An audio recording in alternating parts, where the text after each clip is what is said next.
ஆண்டவராகிய இயேசு கிறிஸ்துவின் நாமத்தினாலே இன்றைய தினம் நம்முடைய காணொளி பதிவு 32வது பதிவாக இருக்கிறது. இந்த நாளிலே உங்களை நான் கர்த்தருக்குள்ளே மகிழ்ச்சியோடு நினைவு கூர்ந்து உங்களை நான் வாழ்த்துகிறேன். கர்த்தரே உங்களை ஆசீர்வதிக்கும்படியாக நான் ஜெபிக்கிறேன். சந்தோஷமாக இருப்பீங்க. எந்த நாட்டில், எந்த தேசத்தில், எந்த கிராமங்கள், பட்டணங்கள், எந்த வீட்டில் என்ன காரியங்களிலே நீங்கள் கர்த்தரை நினைவு கூர்ந்து செய்கிறீங்களோ அந்த காரியத்தில் கர்த்தர் உங்களை ஆசீர்வதிப்பார். 32வது நாட்களாக இந்த காணொளி பதிவின் மூலம் என் அன்புக்குரிய உங்களை நான் சந்திக்கிறேன். ஒரு பிள்ளை அப்பா கிட்ட வந்து, அப்பா நான் 12th முடிச்சிட்டேன், எனக்கு நீங்கள் பைக் வாங்கி தரணும். நான் 10th பப்ளிக் எழுதும்போது நீங்கள் என்ன சொன்னீங்க? மகனே 12th பாஸ் பண்ணு, நான் நீ கேட்டது மாதிரி உனக்கு ஒரு பைக் வாங்கி தரேன் நீங்கள் சொன்னீங்க. நீங்கள் சொன்னபடி நான் 12th பாஸ் பண்ணிட்டேன்ப்பா, இப்போ காலேஜுக்கு போக போகிறேன். நான் கேட்டது மாதிரி நீங்கள் எனக்கு ஒரு பைக் வாங்கி தாங்க அப்படின்னு அப்பா கிட்ட பிள்ளை கேட்குறார். உடனே அப்பா எந்த மறுப்பும் சொல்லாமல், சரிப்பா நாளைக்கே நம்ம ஷோரூம் போயிட்டு உனக்கு பிடித்தமான ஒரு பைக்கை நான் வாங்கி தர்றேன்ப்பா அப்படின்னார்.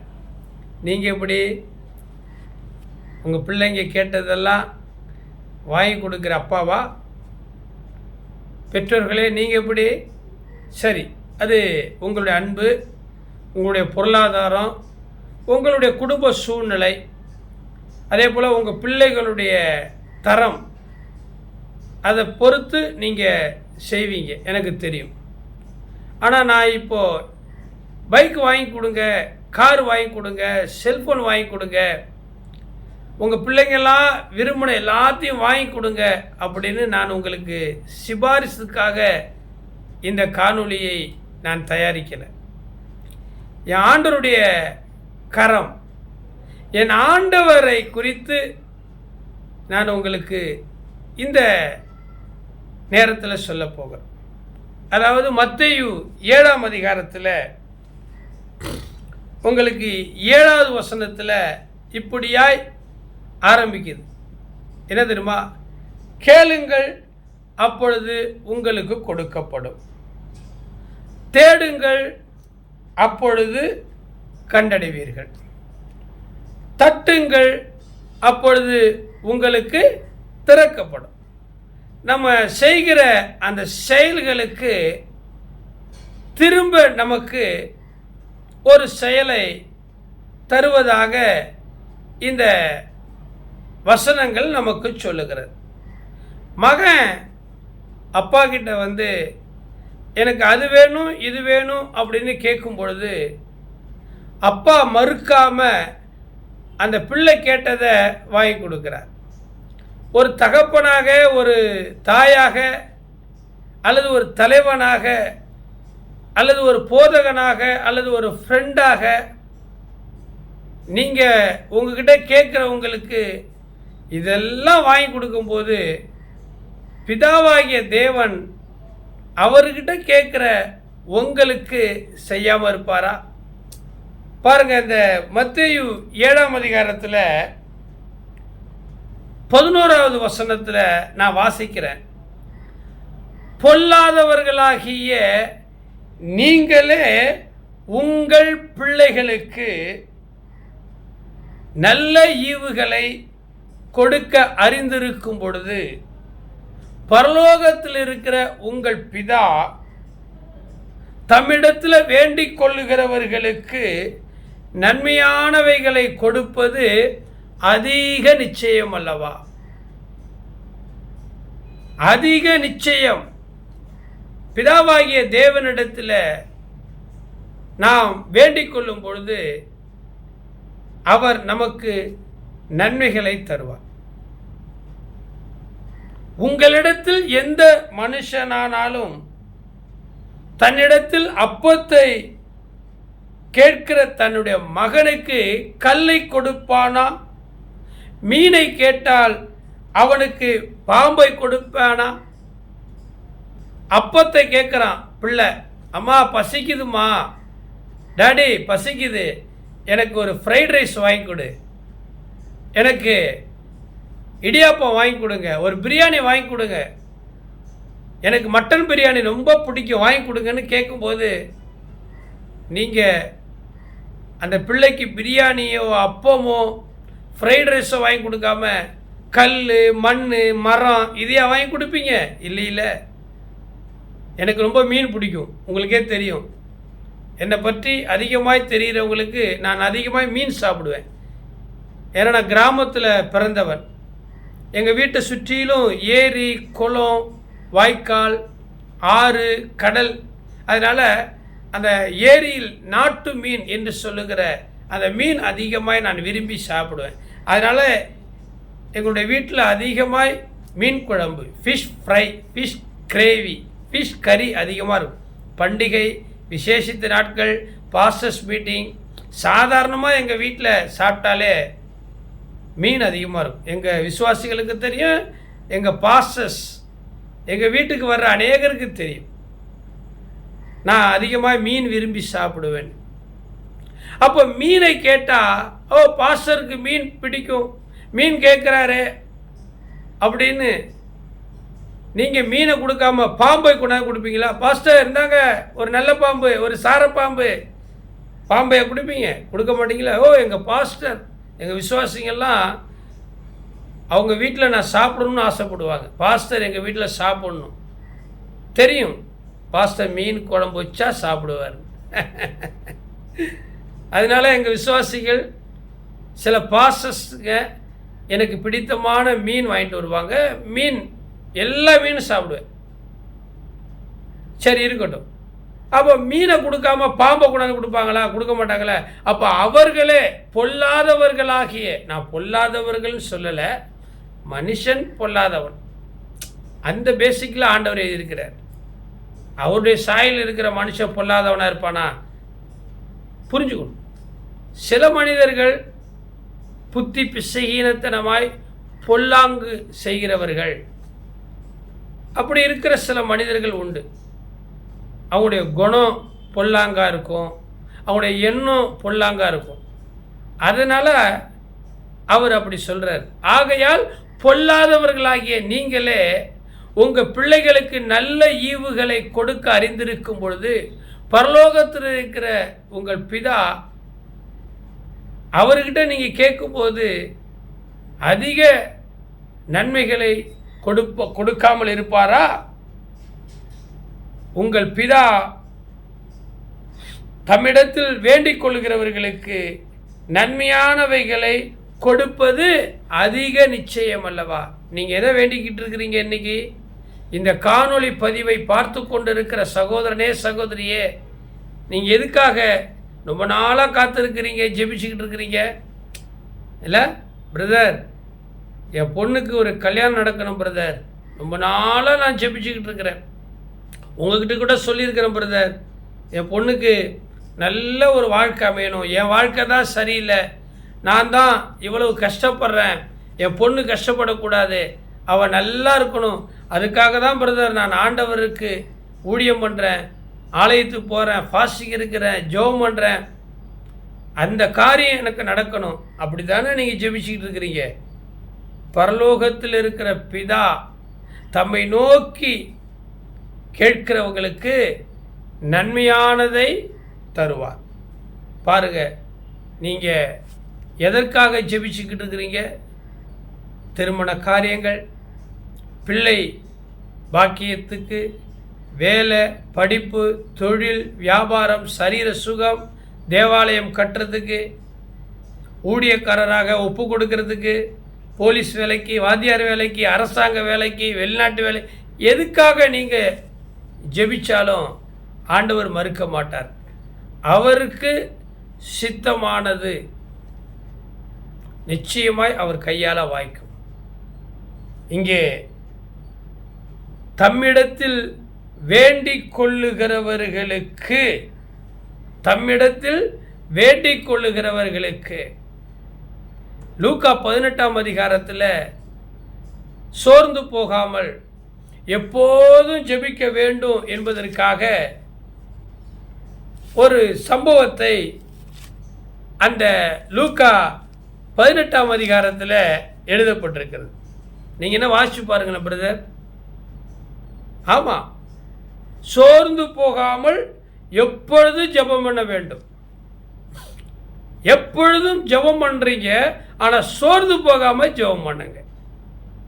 அதுதான் ரொம்ப முக்கியம். ஜெபம் பண்ணுறது முக்கியம் இல்லை, விசுவாசமாக இருப்பது பெரிய விஷயம் இல்லை. கிரியை இல்லாத விசுவாசம், அதான் ரொம்ப முக்கியம். சோர்ந்து போகாமல் ஜெபம் பண்ணுங்க. நீங்கள் தான் சோர்ந்து போயிடுறீங்களே. ச்சே அடிக்கடி ச்சே இந்த வார்த்தை வருதுல்ல, அப்படி உச்சி கொட்டுறீங்கள, அதைத்தான் ஆண்டவர் சொல்கிறாரு. வேண்டாம், ஏன் சோர்ந்து போகிற? ஜெபம் பண்ணு, உற்சாகமாய் ஜெபம் பண்ணு. சாத்ராக், மேஷாக், ஆபேத் நேகோ இல்லை,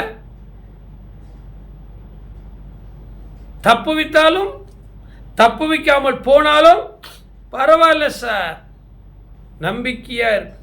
கொன்று போட்டாலும் உங்கள் மேலே நம்பிக்கையாக இருப்பேன் கடவுளே. அதான் விசுவாசம்.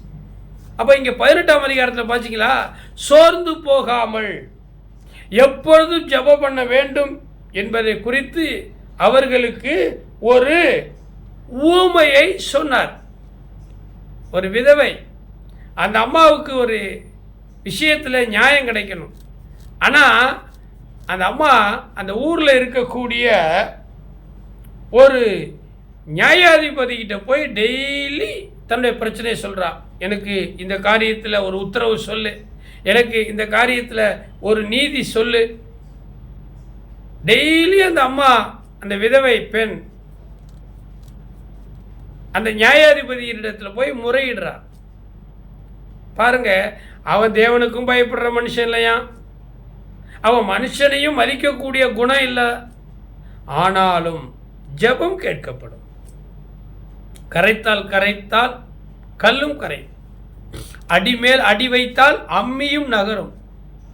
ஆமாங்க, உங்களுக்கு இதை கொடுக்க மாட்டேன், இந்த கான்ட்ராக்ட் உங்களுக்கு கொடுக்க மாட்டேன், எப்படி நீ வாங்கிடலான்னு பார்க்குறேன். யாருக்கு கொடுத்தாலும் கொடுப்பேன், உங்களுக்கு கொடுக்க மாட்டேன்னு போட்டி, பொறாமை, எதிர்ப்பு இல்லை. உங்களுக்கு நேராகவே ஃபோன் பண்ணி சொல்கிறாங்க இல்லை, பயப்படாதீங்க, அவங்க அப்படி சொல்லட்டும், அது அவங்களுடைய குணம். நீங்கள் ஜெபம் பண்ணுங்க. அப்படி சொல்லிட்டாங்களே அப்படின்னு நினச்சி சோர்ந்து போகாதீங்க. நீங்கள் சோர்ந்து போகாமல் ஜெபம் பண்ணுங்க. இந்த நியாயாதிபதி மனுஷனை மதிக்க மாட்டான், கடவுளுக்கும் பயப்பட மாட்டான். அப்படி ஒரு நியாயாதிபதி. எத்தனை பேர் இதேமாரி ஊரில் இருக்கிறாங்கல்ல, உங்கள் விஷயத்துக்கு கூட அப்படி இருக்கிறாங்கள. பயப்படாதீங்க. அந்த மனுஷனின் நீதி நியாயத்தை விட பரமபிதா நீதிபரர் அவர் உங்களுக்கு செவி கொடுப்பார். சோர்ந்து போகாமல் ஜெபம் பண்ணுங்க. ஆண்டவர் சொன்னார், அந்தபடியே தேவன் தம்மை நோக்கி இரவும் பகலும் கூப்பிடுகிறவர்களாகிய தம்மால் தெரிந்து கொள்ளப்பட்டவர்களின் விஷயத்தில் நீடிய பொறுமை உள்ளவர்களாயிருந்து அவர்களுக்கு நியாயம் செய்யாதிருப்பாரோ, சீக்கிரத்தில் அவர்களுக்கு நியாயம் செய்வார் என்று உங்களுக்கு சொல்லுகிறேன். சீக்கிரத்தில், குயிக்லி. நீங்கள் பாருங்கள், சீக்கிரத்தில் நியாயம் கிடைக்க போகுது, தீர்ப்பு உங்கள் பக்கம் வரப்போகுது. பிரதர், ஐயா, பாஸ்டையா, அநியாயமாக பொய் கேஸ் போட்டு உங்களுடைய சபையை, சொத்தை இல்லை, ஆமாம், கோர்ட்டுக்கு கொண்டு போய் அலக்கழிக்க வச்சு, அவமானப்பட வச்சு, வேதனைப்பட வச்சு, brother, sister, don't feel about it. the Lord will perfect that which concern with me. ஆங்கிலத்திலையா, கர்த்தர் எனக்காக யாவையும் செய்து முடிப்பார்.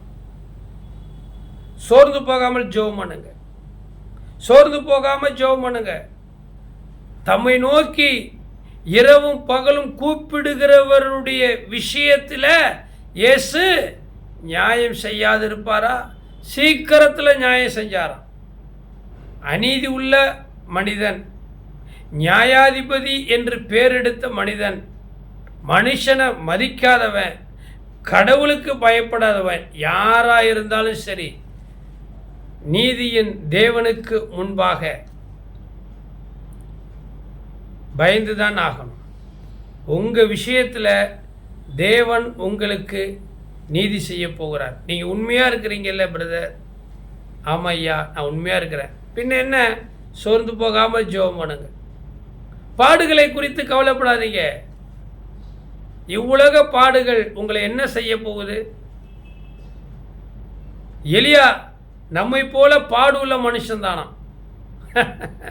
எலியா தீர்க்கதரிசி தான். பள்ளி அறையில் பேசக்கூடியதை 4 சுவற்றுக்குள்ளே ரகசியமாய் யாருக்கும் தெரியாதபடிக்கு பேசிக்கொண்டிருக்கிறதை கூட தேவன் எலியாவுக்கு வெளிப்படுத்துகிற ஆற்றல், அந்த வரம் எலியாவுக்கு இருந்தது. ஆமாம், அதனால தான் எலிசா எலியாவுடைய வரத்தை ரெட்டிப்பாக வேணும்னு கேட்டார். செத்துப்போன குழந்தைய உயிரோடு எழுப்புகிற ஆற்றல் எலியாவுக்கு இருந்துச்சு.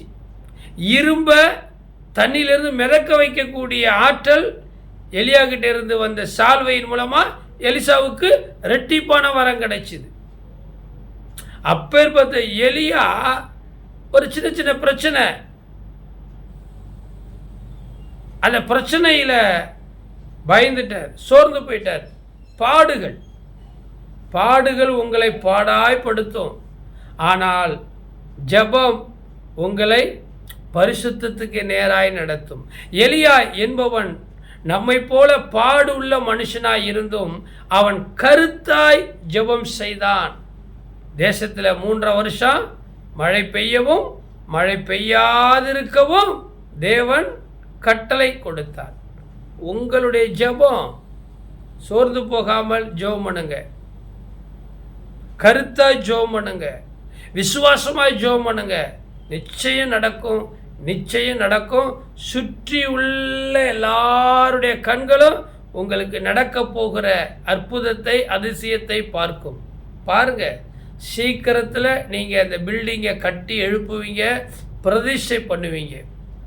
சீக்கிரத்தில் அருமையான ஒரு மாப்பிள்ளை உங்கள் மகனுக்கு கிடைக்கும். ஜாமுன்னு திருமணம் பண்ணுவீங்க. நிறைய பாஸ்டரை கூப்பிடுவீங்க. ஒருவேளை நான் வராமல் இருந்தால் கூட, சிஸ்டர் உங்கள் மக கல்யாணத்துக்கு என்னை கூப்பிடுவீங்க. ஒருவேளை நான் வர முடியாமல் இருந்தால் கூட, பிரதர் கர்த்தர் உங்களுக்கு அந்த காரியத்தை, கல்யாணத்தை நடத்துவார். ஆமாம், பாருங்கள், நீங்கள் குழந்தைகளை பெற்று ஆண்டவருக்காக ஒரு ஆவிக்குரிய சந்ததிக்கு தாயாக இருப்பீங்க. தம்மை நோக்கி இரவும் பகலும் கூப்பிடுகிறவருடைய விஷயத்தில் இயேசு நீடிய பொறுமையாக இருந்து அவர் நியாயம் செய்வார். பொறுத்தார் பூமி ஆழ்வார். பொல்லாதவர்களாகிய அப்பாவே பிள்ளை கேட்டுட்டாருன்னு ஒரு பைக் வாங்கி கொடுக்குற போது, 1 லட்ச ரூபாய்க்கு மேலே இன்னைக்கு பைக்கு இந்தியாவில். செல்ஃபோன் 25,000 ரூபாய்க்கு மேலே ஸ்மார்ட் ஃபோன், 2 லட்ச ரூபா 3 லட்ச ரூபா செல்ஃபோனும் இருக்குது. பைக்கு ராயல் என்ஃபீல்டு 2-3 லட்ச ரூபாயெல்லாம் இருக்குது. பைக் கொடுங்க. கர்த்தர் உங்களை ஆசீர்வதித்தார். நல்ல பிள்ளையாக இருந்தால் ஊழியத்துக்கு பயன்படுத்தப்படுகிற, குடும்பத்துக்கு பயன்படுத்தப்படுகிற, சமுதாயத்துக்கு நல்ல ஆக்கப்பூர்வமான செய்கைகளை செய்யக்கூடிய நல்ல பிள்ளைகளாக இருந்தால் நீங்கள் வாங்கி கொடுங்க, தப்பு கிடையாது. ஆமாம், அப்போ நீங்களே உங்கள் பிள்ளைகளுக்கு நல்ல ஈவுகளை வாங்கி கொடுக்கிற பொழுது பரலோகத்தில் இருக்கிற நம்முடைய பிதாவாகிய தேவன், நாம் அவருடைய பிள்ளைங்க, அவரை வணங்குகிறோம், அவரை துதிக்கிறோம், அவரை ஆராதிக்கிறோம். அவருடைய ஒரே பேரான குமாரன் இயேசு கிறிஸ்துவின் நாமத்தை மகிமைப்படுத்திருக்கிறோம், ரட்சிக்கப்பட்டிருக்கிறோம், மனம் திரும்பி பாவ மன்னிப்புக்கென்று ஞானஸ்தானம் எடுத்திருக்கிறோம். மன்னிக்கணும். ஸ்டாண்ட் இப்படி மாறிடுச்சு. நல்லா யோசனை பண்ணி பாருங்க. ஊழியம் வேற பண்ணுறோம், காணிக்க கொடுக்குறீங்க, தசமம் கொடுக்குறீங்க, பாஸ்டருக்கு பிரயோஜனமாக இருக்கிறீங்க, எத்தனையோ விஷயத்தில் நீங்கள் உண்மையாக இருக்கிறீங்க.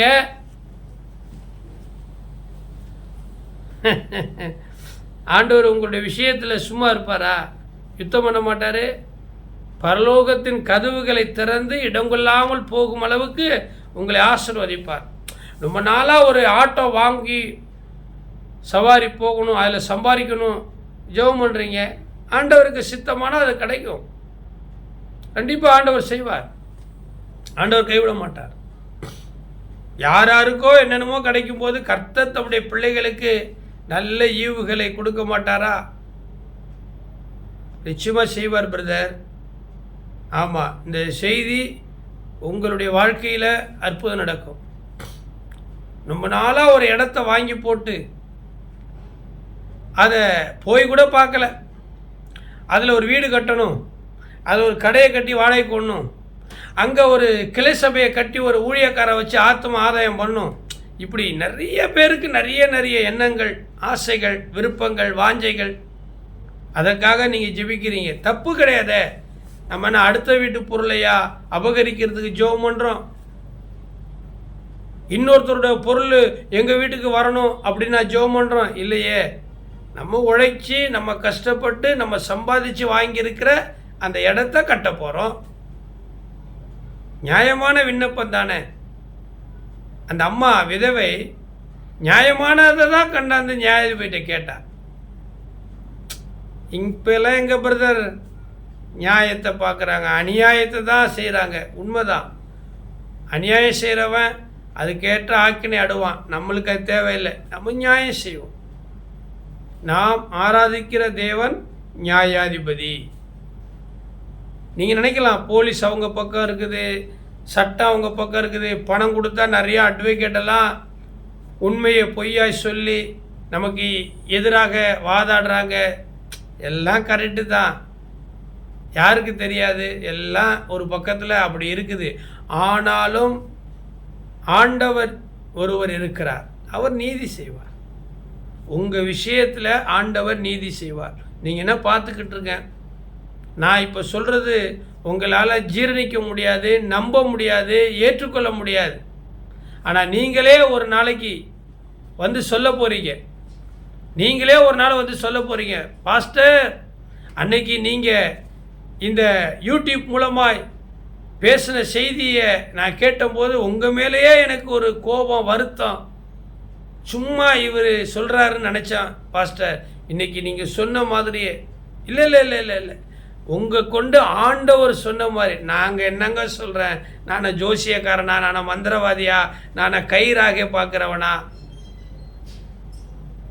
ஆண்டவர் உங்களுடைய பெருமூச்சை கேட்குறார். ராத்திரியும் பகலும் ஓடி ஓடி ஓடி உழைக்கிறீங்க, கஷ்டப்படுறீங்க, ஜெபிக்கிறீங்க, நேரம் கிடைக்கும்போது ஊழியம் பண்ணுறீங்க, நல்ல 4 பேருக்கு சாப்பாடு கொடுக்குறீங்க, எங்களை போல் ஊழியக்காரரை நேசிக்கிறீங்க, கனம் பண்ணுறீங்க. இதெல்லாம் ஆண்டவர் பார்க்குறாருல. நாங்கள் சும்மா ஒரு மீடியேட்டர், விசுவாசிகளுக்கும் பரலோகத்தின் தேவனுக்கும் இடையில் ஒரு மத்தியஸ்தர், ஒரு பாலம், ஒரு பிரிட்ஜ், அவ்வளோதான். இந்த வார்த்தையை உங்ககிட்ட சுமந்து கொண்டு வருகிறோம், அவ்வளோதான். அந்த வார்த்தை அப்படியே மாமிசமாக மாறி கிருபையும் சத்தியமும் நிறைந்து உங்களுக்கு அற்புதம் செய்யுது. அப்பத்தை கேட்டால் கல்லை கொடுப்பானோ, மீனை கேட்டால் பாம்பை கொடுப்பானோ? அப்பத்தை தானே கொடுப்பாரு, மீனை தானே கொடுப்பாரு. பொல்லாதவர்களாகிய நீங்களே உங்கள் பிள்ளைங்க கேட்கும்போது நல்லா பார்த்து பார்த்து செய்கிறீங்க. என் பிள்ளைக்கு இந்த கலர் பிடிக்கும், என் பொண்ணுக்கு இந்த கலர் பிடிக்கும். அப்போ ஆண்டவர் அவருடைய சாயலில் இருக்கிற, அவரை துதிக்கிற, அவருக்கு ஊழியம் பண்ணுற, அவரை கனம் பண்ணுகிற உங்களுக்கு அவர் செய்யாமல் இருப்பாரா சிஸ்டர், பாஸ்டரையா? பாருங்க, ஒரு தகவல் வரும் பாருங்க, ஒரு செய்தி வரும் பாருங்க, உங்கள் வாட்ஸ்அப்பில், உங்கள் எஸ்எம்எஸில், ஃபோனில் பாருங்க. அவரால் கூடும், மனுஷனால் கூடாது தான். எல்லாம் ஃபெயிலியர், எல்லாம் ஃபெயிலியர், எல்லாம் ஃபெயிலியர் இல்லை. இப்போ பாருங்க, எபிரேயர் புஸ்தகத்தில் சொல்லப்பட்டிருக்கிற வசனம் என்ன தெரியுமா? அன்புள்ள பிரயாசத்தை மறந்து போவதற்கு தேவன் அநீதி உள்ளவர் அல்ல. உங்களுடைய அன்புள்ள பிரயாசத்தை ஆண்டவர் மறந்துடுவாரா? எபிரேயருக்கு எழுதப்பட்ட நிருபம் எபிரேயர் 6ஆம் அதிகாரத்தில் 10வது வசனம் என்ன தெரியுமா சொல்லுது பாஸ்டரையா?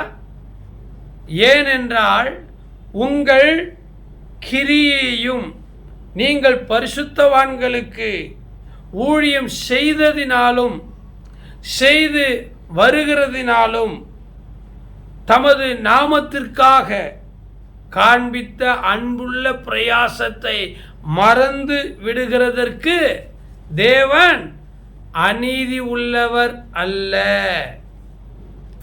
தேவன் அநீதி உள்ளவர் அல்ல, நீதி உள்ளவர், நீதியின் தேவன். அவரை நோக்கி வேண்டிக் கொள்ளுகிற விஷயத்தில் நீடிய பொறுமையாயிருந்து சகாயம் செய்வார். நல்ல தீர்ப்பை தருகிற நாள் வருகிறது, உங்களை நோக்கி வந்து கொண்டிருக்கிறது. இதான் ஆண்டவருடைய வார்த்தை. பொல்லாதவர்களாகிய நீங்களே உங்கள் பிள்ளைகளுக்கு நல்ல நல்ல ஈவுகளை கொடுக்க அறிந்திருக்கும் போது பரலோகத்தில் இருக்கிற உங்கள் பிதாவாகிய தேவன் உங்களுக்கு அதிக நன்மைகளை கொடுப்பது நிச்சயம் அல்லவா? நிச்சயமாக ஆண்டவர் உங்களுக்கு நன்மையை தரப்போறார். அவர் நன்மையை வழங்காதிரார். எங்கள் வாழ்க்கையில் நாங்கள் சொல்லலாம், அதனால தான் அனுபவம் பேசுகிறது. அநீதி செய்ய நினைத்தவர்கள் எல்லாம் அழிந்து போக, நீதி கிடைக்காதா என்று ஏங்கிக் கொண்டிருந்த எங்களுக்கு ஆண்டவர் நீதி செய்தார். பிரியமானவர்களே, இந்த காணொளி மூலமாய் எங்கள் வாழ்க்கையில் நடந்த ஒரே ஒரு சம்பவத்தை நான் உங்களுக்கு சொல்கிறேன். மற்றவர்களை குற்றப்படுத்துவதற்காக அல்ல, அல்லது மற்றவர்கள் செத்து போயிட்டாங்க, எல்லாவற்றையும் இழந்துட்டு ஐயோ நிராயுதபாதியாக நிற்கிறாங்க என்பதை அவர்களை குத்தி காண்பிப்பதற்காக அல்ல. தேவன் செய்ததை நான் சொல்லணும் இல்லையா? நான் சாவாமல் பிழைத்திருந்து அவருடைய சாட்சியை நான் அறிவிக்கணும் இல்லவா? நாங்கள் ஊழியம் செய்கிற இடம், அதாவது இப்போ நாங்கள் கிட்டத்தட்ட 4 அடுக்கு பில்டிங்கில் நாங்கள் ஆண்டவர் ஆராதிக்கிறோம். கீழே வீடு, அதுக்கு மேலே பைபிள் காலேஜி, சமூக நீதி பேரவை, அதில் சபை ஆராதனை, அதுக்கு மேலே சர்ச்சு, அதுக்கு மேலே மிஷினரி ரூமு, ஞானசான தொட்டி. மிஷினரிகள் வந்தால் குடும்பமாக தங்குறதுக்காக நாங்கள் சபையினுடைய டெரஸில் நாங்கள் என்ன செஞ்சுருக்கிறோம், ஒரு மிஷினரி ரூம் கட்டியிருக்கிறோம். எங்கேருந்தெல்லாம் மிஷினரி வந்தாலும் அங்கே வந்து தங்கியிருப்பாங்க. 10 நாள், 15 நாள், 1 வாரம், 2 நாள். அதே போல் ஞானசான தொட்டியும் எங்கள் வீட்டு மேலே, சர்ச்சுக்கு மேலேயே வச்சுருக்கிறோம். நிறைய பேருக்கு நாங்கள் ஞானசானம் ஃப்ரீயாக கொடுப்போம். இந்த மாதிரி பில்டிங் இன்றைக்கி அதோட மதிப்பு கிட்டத்தட்ட 50 லட்சம் ரூபாயிலிருந்து 80 லட்சம் ரூபாய்க்கு மேலே ஹார்ட் ஆஃப் த சிட்டி சென்னையில் சென்ட்ரல் ரயில்வே ஸ்டேஷனுக்கு பக்கத்தில் இருக்குது. ஆனால் இப்போ நான் சொல்கிறேன் பார்த்தீங்களா, இந்த கட்டடம், இந்த சபையினுடைய தோற்றம் ஒரு காலத்தில் பார்த்தீங்கன்னா ஓலை குடிசை, ஒரு பக்கத்தில் நாய் யூரின் போகும், இன்னொரு பக்கத்தில் பயங்கரமான சொல்ல முடியாத சோதம் குமரம், பார்த்துங்களேன், அப்படி தான் இருந்துச்சு. பயங்கர அக்யூசன்ஸ், சமூக விரோதமான காரியங்கள் எல்லாருக்கும் தெரியும். ஆமாம், நாங்கள் இப்போது இருக்கிற ஊரை பற்றி எல்லாருக்கும் தெரியும், அரசாங்கத்துக்கு தெரியும், போலீஸுக்கு தெரியும், அரசியல்வாதிக்கு தெரியும், எல்லாருக்கும் தெரியும். நான் தான் சொல்லி புரிய வைக்கணும்னு அவசியம் கிடையாது. ஒரு காலத்தில் அப்படி இருந்தது. அப்போ ஓலக்குடிசையில் ஒரு விதவை ஞானகோகில அம்மா, அவங்க தான் சபையினுடைய நிறுவனர். பிறகு நாங்கள் ஊழியத்துக்கு வந்த பிற்பாடு அவங்க எல்டர், அவங்க மூப்பராக மாறினாங்க. நிறுவனர் ஜெபத்துக்கு அவங்க தான் இந்த சபையினுடைய எஸ்டிமேட், ஆரம்பம் ஆர்ஜின் அவங்க தான். அந்த ஓலை வீட்டில் தான் அந்த அம்மா ஜெபம் பண்ணிக்கிட்டு இருந்தாங்க. அந்த ஜெப தீ பற்றி எரிய ஆரம்பித்தது. பிறகு இப்போ நாங்கள் ஊழியம் செய்கிறோம் பார்த்தீங்களா, பெரியமேடு, அங்கே அநேகர் அந்த அம்மா விதவையின் மூலமாக இயேசுவை ஏற்றுக்கொண்டாங்க. அற்புதம் நடந்துச்சு, அதிசயம் நடந்துச்சு. 2 பேர் 4 பேர் ஆனாங்க. 4 பேர் அப்படியே 10 20 கிட்டத்தட்ட 100கணக்கானோர் இயேசுவை ஏற்றுக்கொண்டாங்க. ஒரு பக்கத்தில் மகிழ்ச்சி, ஆத்தும ஆதாயம், பாவம், சாபம், வியாதி, துன்மார்க்கம், சமூக விரோதமான காரியங்கள், இவைகளெல்லாம் விட்டு விட்டு கடவுளுக்கு பயந்து அந்த விதவை தாயார் ஞானகோகில அம்மாவுடைய ஜபத்தினால அநேகர் மனம் திரும்பினாங்க. பாவத்தை அறிக்கையிட்டு விட்டு விட்டு இரக்கம் பெற்று நல்ல நிலைமைக்கு போனாங்க. நிறைய பாஸ்டர்ஸ், நிறைய பேரை ஊழியக்காரராக மாற்றினாங்க. அப்போ நான் கர்த்தருடைய அநாதி தீர்மானத்தின்படி நானும் ரட்சிக்கப்பட்டேன். நானும் என்னுடைய மனைவியும், யோசுவா சொல்வது போல, நானும் என்னுடைய வீட்டார் மூவென்றால் கர்த்தரையே சேவிப்போம். அநாதி தீர்மானத்தின்படி அவருடைய அழைப்புக்கு இணங்கி நாங்கள் ஊழியத்துக்கு ஒப்பு கொடுத்தோம். அப்போ அந்த ஓலை வீட்டை இடிச்சிட்டு கட்டடம் கட்டணும், ஆண்டவர் ஆசீர்வதித்தார். யாருக்கிட்டையும் நாங்கள் போயிட்டு டொனேஷன் வாங்கலை, கை நீட்டலை. கர்த்தர் எங்களை ஆசீர்வதித்தார். நாங்கள் பொருளாதாரத்தில் ஆசீர்வாதமாக இருந்தோம். அப்போ அந்த ஓலை குடிசைய ஆத்துமா பெருகுது, அற்புதம் நடக்குது, அதிசயம் நடக்குது, மிராக்கிள். அப்போ நாங்கள் அந்த ஓலை குடிசையை இடிச்சிட்டு கட்டடம் கட்டணும்னு சொல்லி ஆரம்பிக்கும் போது எங்களுக்கு எதிராக நிறைய பேர் எழும்பினாங்க.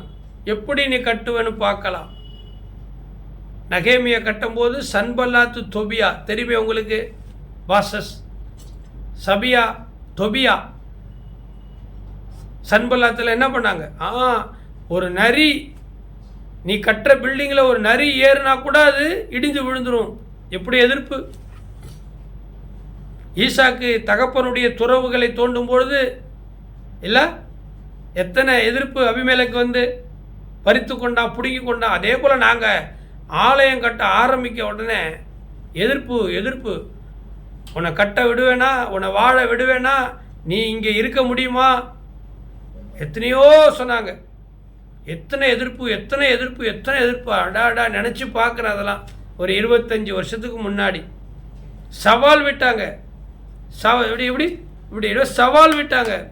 பார், இந்த ஊரை விட்டு உன்னை துரத்துறேன், நீ பில்டிங் கட்டிடுறியா. ஆமாம், நாங்கள் இருக்கிற சொல்லலாம், இது ஓப்பன் பதிவு, நிறைய பேருக்கு வருத்தம் வரும். சரி விடுங்க, கர்த்தர் பார்த்துக்கொள்வார். ஆமாங்க, சபையை கட்ட விடாதபடிக்கு பயங்கர பிரச்சனை பண்ணாங்க. நான் விடுவேனா, நாம் அதுக்கெல்லாம் பயந்தவங்க கிடையாது. ரட்சிக்கப்படாததுக்கு முன்னாடி நம்மளுடைய கேரக்டர்லாம் வேறு மாதிரி. நம்மளுக்கு அரசியல் செல்வாக்கு, பண செல்வாக்கு, அதிகாரிகள் செல்வாக்கு, வழக்கறிஞர் செல்வாக்கு போல் எல்லாமே செல்வாக்கு இருந்துச்சு. ஆனால் தவறாக பயன்படுத்தலை, நியாயத்துக்கு பயன்படுத்தணும். அப்போயும் சரி, இப்பயும் சரி. ஆமாம், சட்டப்படி நாங்கள் என்ன செய்யணுமோ செஞ்சு கட்டடம் கட்டணும். நிறைய பேர் எங்களுக்கு சவால் விட்டாங்க, சாபம் விட்டாங்க. ஆமாம், ரத்தங்கக்கி செத்து போயிடுவார் பாஸ்டரு, நீங்கள் இருக்கவே முடியாது, ஊரை விட்டே ஓடிடுவாங்க, செத்து போயிடுவீங்க. யாரெல்லாம் சவால் விட்டாங்களோ அவங்க செத்து போயிட்டாங்க, அவங்க விதவியாயிட்டாங்க, அவங்க இடத்தெல்லாம் விற்றுட்டு போயிட்டாங்க. இன்னைக்கு ஐயோ, அடுத்தவனுக்கு எடுக்கக்கூடாது பிரதர். ஆமாம், நீங்கள் கவலைப்படாதீங்க, உங்களுக்கும் இப்படி தான் நடக்குதுல்ல. உங்களுக்கும் இப்படி தானே போட்டி, பொறாமை, எரிச்சல் நான் அதை ஓப்பனாக பேசுகிறேன். நான் யாருக்கு பயப்படணும்? யாவனுக்கும் பயப்படணும் அவசியம் கிடையாது. நம்ம என்ன தப்பு பண்ணுறோமா? நான் உண்மை நடந்தது சாட்சி. எங்களுக்கு அப்படி செஞ்சாங்க, சவால் விட்டாங்க.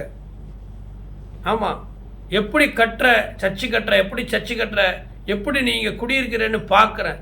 4 தலைமுறை 5 தலைமுறை நாங்கள் இங்கே இருக்கிறோம். எங்கேருந்தோ வந்து நீ இங்கே வீடு கட்டுவியா, பில்டிங் கட்டுவியா, மாளிகை கட்டுவியா? விடமாட்டேன்னு சொன்னாங்க. இன்னைக்கு சொன்னவங்கள காணும். பைபிள் சொல்லுது, உன் சத்துருக்களை நீ தேடியும் காணாது இருப்பாய்.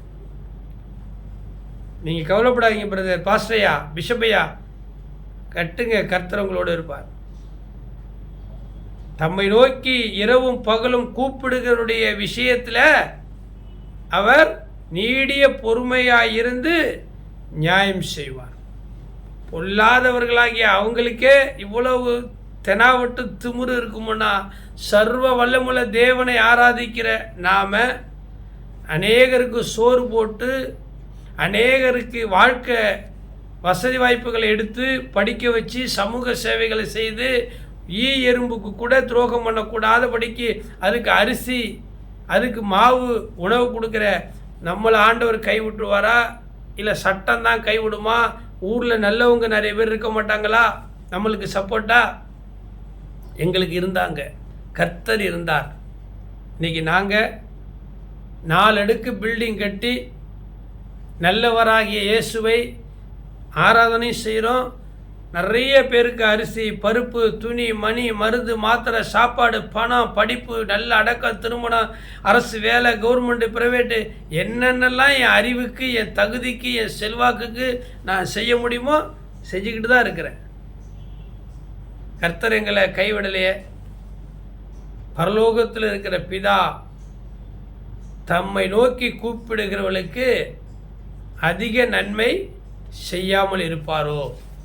இந்த காணொளி பதிவை பார்க்குற உங்களுக்கு இது ஒரு பூஸ்ட், இது ஒரு சாட்சி, உங்களுக்கு ஒரு உற்சாகத்தை கொடுக்கும், உயிர் மீட்சி. நிறைய சொல்லலாம். எங்கள் வாழ்க்கையில் 25 இயர்ஸ் ரட்சிக்கப்பட்டு ஞானஸ்நானம் எடுத்து முழு நேரமாக ஊழியத்துக்கு வந்து 25 ஆண்டுகள் முடிந்து 26வது ஆண்டில் நான் போயிட்டுருக்கிறேன். இந்த பதிவு நிறைய சொல்லலாம், என் சாட்சியை நிறைய சொல்லலாம். நிறைய பேருக்கு தெரியாது, உண்மைக்கு புறம்பாக என்னை பற்றி சொல்லுவாங்க, உங்களை பற்றி சொல்லுவாங்க. பயப்படாதீங்க, கர்த்தர் உங்களோடு கூட இருப்பார். இறுதியாக நான் உங்களுக்கு இந்த காணொளி பதிவை நிறைவு செய்ய விரும்புகிறேன். எலியா என்பவன் நம்மை போல பாடுள்ள மனுஷனாக இருந்தும் அவன் கருத்தாய் சோமானா. பிரதர், பாஸ்டையா, சிஸ்டர், அல்லது ஒருவேளை நீங்கள் யாராக வேண்டுமானால் இருக்கலாம், உண்மையாக இருக்கிறீங்கள, கருத்தாய் ஜெபம் பண்ணுங்க. ஆண்டவர் உங்களுடைய விஷயத்தில் பொறுமையாக இருக்கிறார், நீதி செய்வார், நியாயம் செய்வார். தம்மை நோக்கி கூப்பிடுகிறவர்களுக்கு அதிக நன்மையை அவர் செய்வார், நீதியை அவர் வழங்காதுதான். நீங்கள் பாருங்கள், ஃபோன் அடிக்கும் பாருங்கள், இப்போ நல்ல செய்தி வரும். இது யார் செஞ்சது? நானா? உங்கள் ஜெபம், உங்கள் நம்பிக்கை, உங்கள் விசுவாசம், நீங்கள் ஆராதிக்கிற உங்கள் நசரேயனாக இயேசு உங்களுக்கு நன்மை செய்திருக்கிறார். பின்ன என்ன பாஸ்டர், சிஸ்டர், கல்யாணம் ஏற்பாடு பண்ணுங்க, ஃப்ளைட் டிக்கெட் எடுத்து எனக்கு அனுப்புங்க, நான் வர்றேன் பிரதர். ஆமாம், எனக்கு மீன் ரொம்ப பிடிக்கும், கர்த்தர் உங்களை ஆஸ்வதிப்பார், உங்களையும் எனக்கு பிடிக்கும், நீங்கள் நல்லா இருக்கிறதும் கர்த்தருக்கு பிடிக்கும். மீண்டும் இன்னொரு காணொளி பதிவின் மூலமாய் கர்த்தருடைய ஊழியக்காரன், பரலோக தொழிலாளி, புதுசாக எனக்கு ஒரு பெயர் கொடுத்துருக்குறாங்க, பரலோக தொழிலாளி. இல்லை, கர்த்தர் நல்லவர். எனக்கு ரொம்ப மகிழ்ச்சியாக இருக்குது இந்த காணொளி மூலமாக ஏதோ ஒரு அப்பா கிட்ட, ஒரு அம்மா கிட்ட, ஒரு அண்ணன் தம்பிக்கிட்ட, நண்பர்கிட்ட பேசுகிறது மாதிரி ஊழியக்கார ஐயா நிறைய பேர் இந்த வீடியோவை பார்க்குறீங்க. கர்த்தர் உங்களை ஆசீர்வதிப்பார். God bless you.